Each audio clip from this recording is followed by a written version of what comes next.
তোমরা কি কখনো ফড়িং দেখো? প্রজাপতি দেখো? মৌমাছি দেখো? সেটা কি তোমাদের আনন্দ লাগে? আচ্ছা, যদি আনন্দ লাগে, ভালো লাগে, তাহলে তোমরা কি ওটা কি নষ্ট করবে?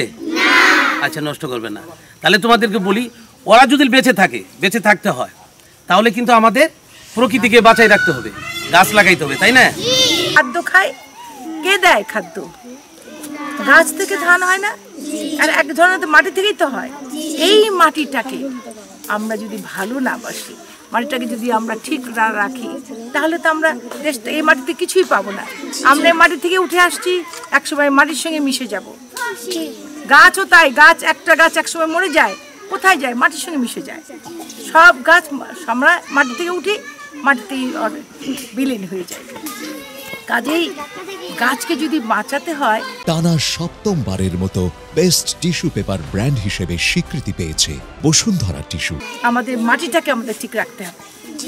এই মাটিটাকে মাটির সঙ্গে মিশে যাবে কে? আমার দেহ মরে গেলে মাটিতে দিয়ে দিলে আমরা মাটির সঙ্গে পচে যাবো। উর্বর মাটি আমাদেরকে খাদ্য দেয়, আমাদের বাঁচাবার জন্য গাছ জন্ম দেয়, পশু পাখিকে আশ্রয় দেয় গাছ।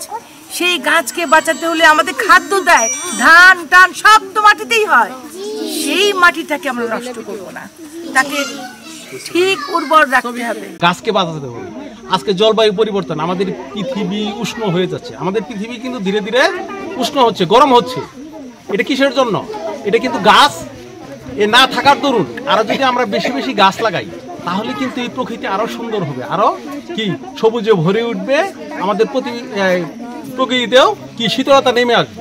সুতরাং এই দিক বিবেচনা করে আমি এটা একটা উন্মুক্ত স্কুল প্রতিষ্ঠা করলাম। এখানে ছেলেমেয়েরা এবং যে কোনো বয়সের যে কোনো কেউ সবাই আসতে পারে। এখানে এসে তারা গাছ সম্পর্কে জানবে, দেখবে। এবং কোনো প্রতিষ্ঠান যদি তারা আগে যোগাযোগ করে আসে, আমার সাথে কথা বলে, আমার অবসরে আমি তাদেরকে পুরা বাগান ঘুরায় দেখাই দিব, তাদের গাছ সম্পর্কে ধারণা দিব। এই সমস্ত উদ্দেশ্যকে সামনে রেখে আমার এই প্রতিষ্ঠানটা করা আর কি, স্কুলটা করা।